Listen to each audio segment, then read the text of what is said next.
Hi everyone, this is Dr. M.V. Subbarao, Professor in Commerce and Management Studies, associated with Godavari Institute of Engineering and Technology, Rajahmundry, Andhra Pradesh, India. I welcome you all to my channel MVS Edu. This is my channel. You can hear from here onwards the lessons pertaining to the subjects commerce, economics, and management. Today, I am here to discuss about the concepts of managerial economics. Concepts in the sense economics and its definition, the branches of economics, and particularly about managerial economics, its meaning, definition, nature and scope, principles of managerial economics. We will discuss all these topics in this particular session. It is quite natural to know the meaning and definition of any new subject.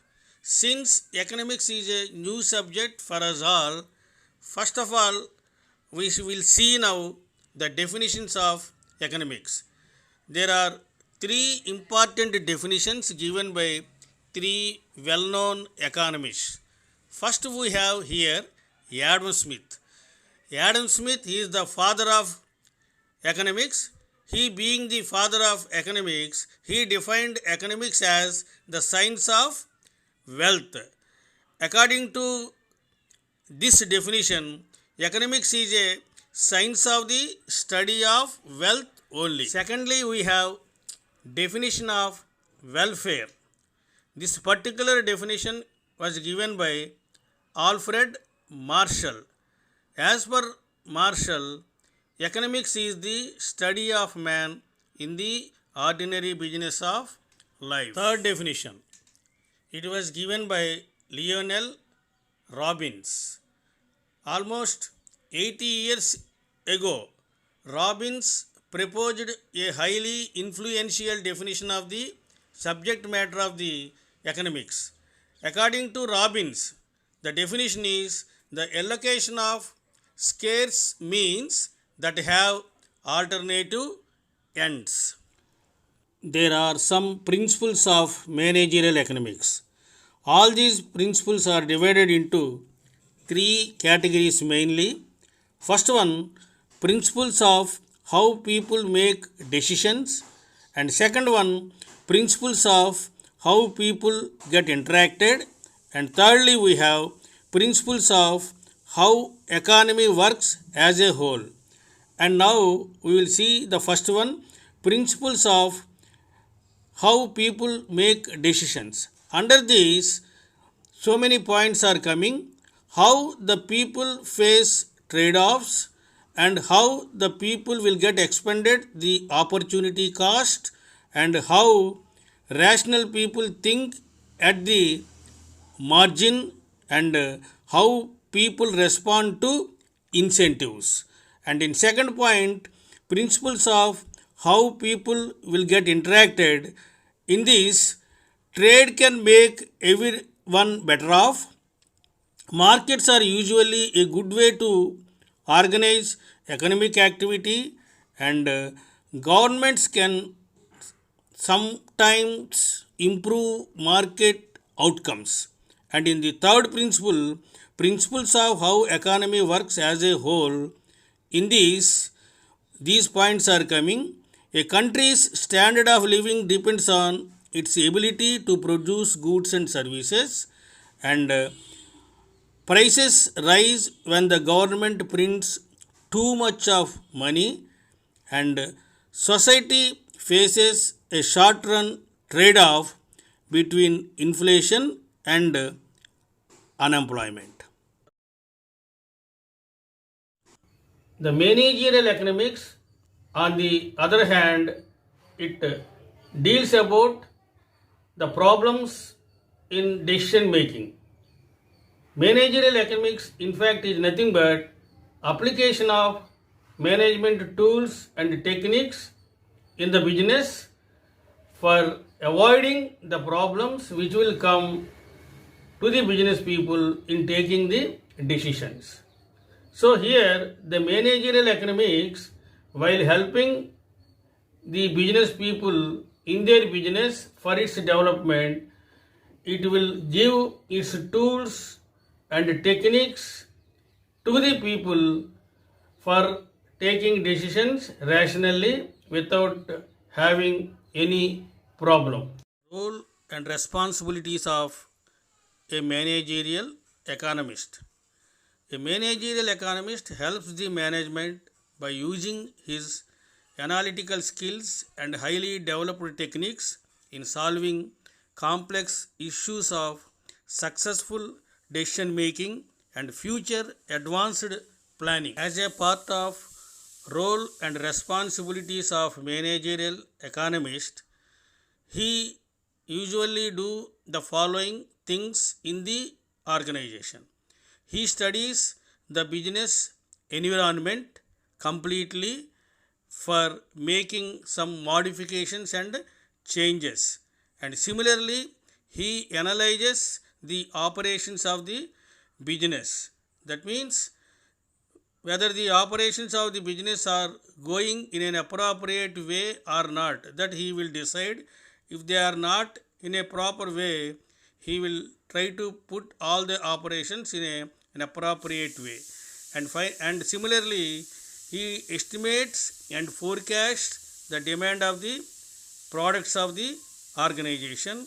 He prepares production planning and economic intelligence, and similarly he performs investment analysis, and he also focuses on earning reasonable profit, and finally he maintains better relations with the management and with the outsiders. The nature of managerial economics. The nature means knowing the characteristics, features of managerial economics. What are the characteristics then? What are the features? For example, when we want to know the nature of a particular boy, by observing him or study him for a couple of days will help us knowing about the nature of that particular boy. Similarly, here also there are some points, there are some characteristics which will reveal the nature of the managerial economics. We know that there are two main branches of managerial economics. They are microeconomics and macroeconomics. Since the managerial economics is the study of a particular individual firm, its asset management, capital management, pricing policies, production policies, profit management, everything regarding a single particular individual unit, the managerial economics is considered as micro in nature. Similarly, every organization is established in the open environment so that it will get influenced by the government and political, economical, geographically it will be influenced. So all these external factors, they belong to the macroeconomics, so that we are getting some influence from the macroeconomics also. So here we can consider the managerial economics as macroeconomics, and it is a multidisciplinary subject, managerial economics. It is having link with so many subjects. It is having link with accounting, mathematics, statistics, computer science, operations research. Like that, our subject managerial economics, it is having a link with many other subjects. That is why it is said to be a multidisciplinary one. So managerial economics is an art and managerial economics is a science. It is an art. How the managerial economics will be considered as an art? It is nothing but an art which will be shown by the business people in taking decisions by using several tools and techniques very efficiently for the development of the business. In such a way, it is an art. And similarly, by taking the decisions, by using the tools and techniques continuously, the business people will get new ideas in their mind and new inventions in their mind. That invention and creating new ideas, they both are nothing but the field of science. In such a way, managerial economics, we can consider it as a science. As a part of the scope of managerial economics, we study about demand and demand forecasting, cost and production analysis, pricing policies, objectives, methods and techniques, capital management and profit management. The scope of managerial economics, it is nothing but knowing about the contents or the areas which will come under the purview of managerial economics. Usually, under the purview of managerial economics, first the demand and demand determinants, demand forecasting and demand forecasting methods, law of demand, all will come under the first point, demand and demand forecasting. What is in fact demand? How it will be determined? There are several factors for determining the demand. First of all, we should know what is demand in general. Demand is nothing but the quantity which is offered for sale at a particular price. In subject language, there is a special meaning for demand. Demand will come here by adding three different sentences.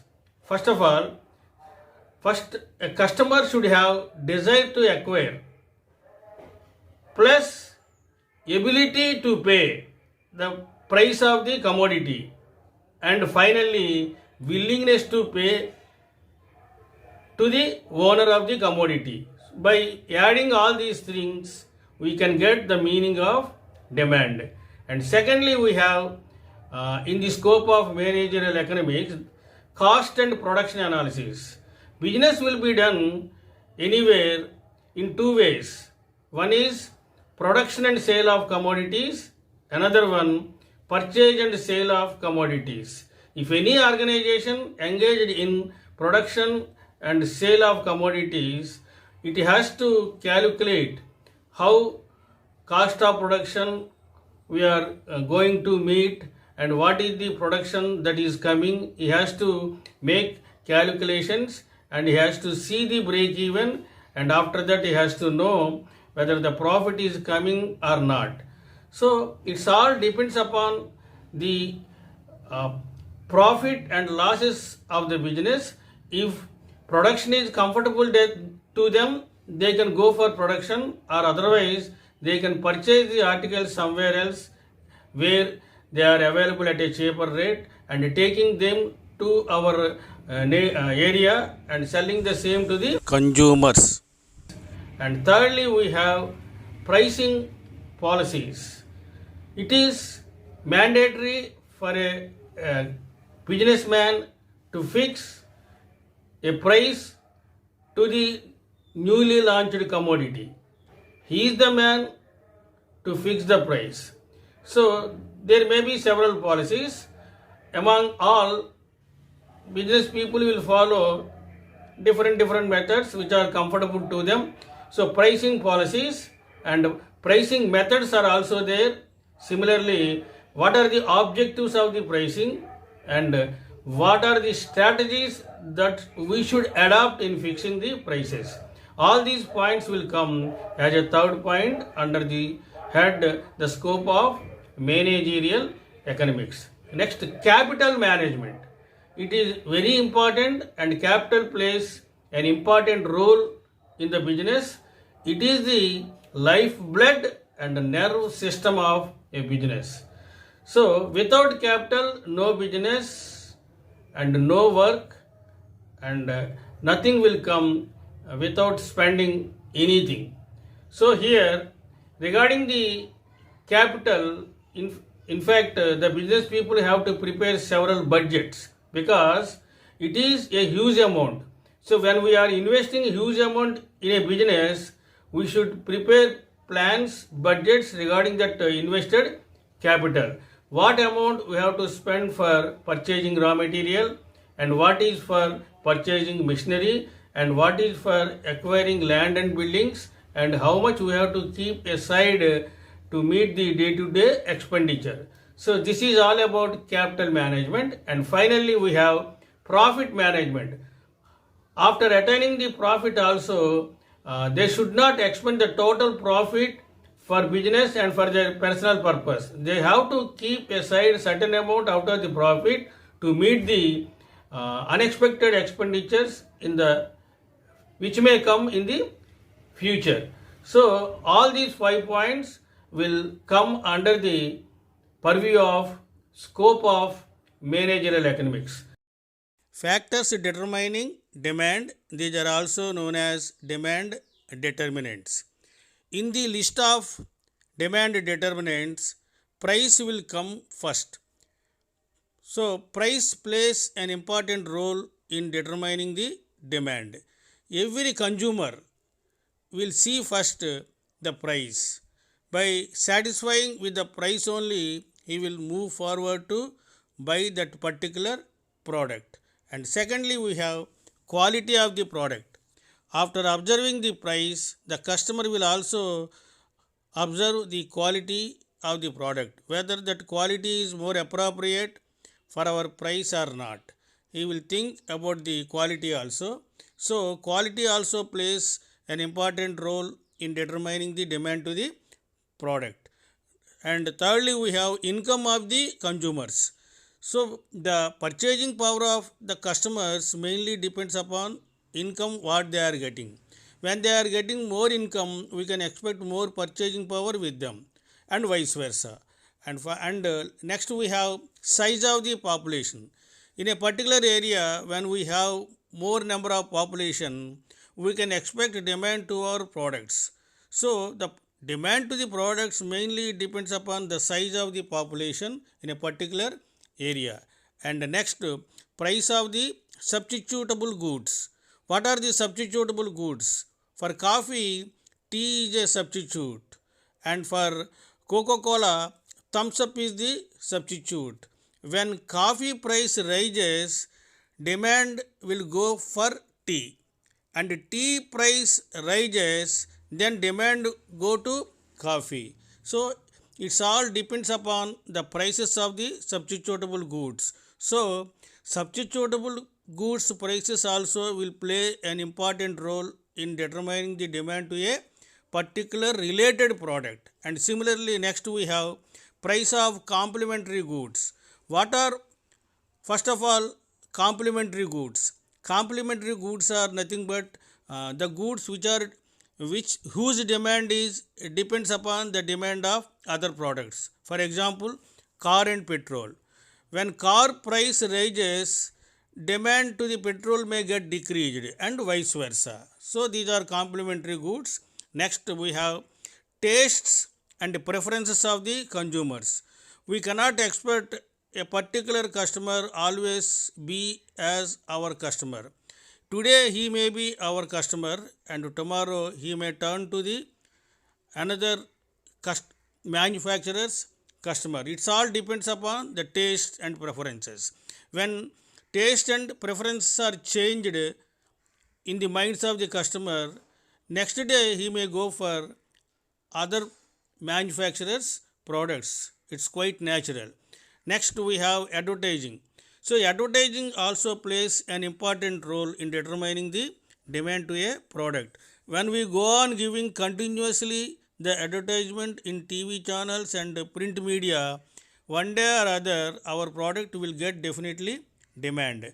Next, size of the product. The size of the product must be handy. When you are selling mobiles, all the mobiles should be handy and they are more comfortable for carrying. It should give more satisfaction to the consumer in its carrying. So size of the product plays an important role in determining the demand. Now, climatic conditions. Some type of products will get demand in some seasons. Say for example, cotton cloths will get more demand in summer, and similarly that woolen cloths will get more demand in winter. So depending upon the climate also, demand will come to the products. And finally we have government policy. Government policies are also sometimes influence the demand to the products. Some goods may get badly affected with the policies of the government, and some commodities may get more demand when the government takes any decision in favor of such products. So these are the list of factors determining. Knowing about meaning, definition, principles, role of managerial economist, nature of managerial economics, and scope of managerial economics is nothing but knowing about the concepts of managerial economics.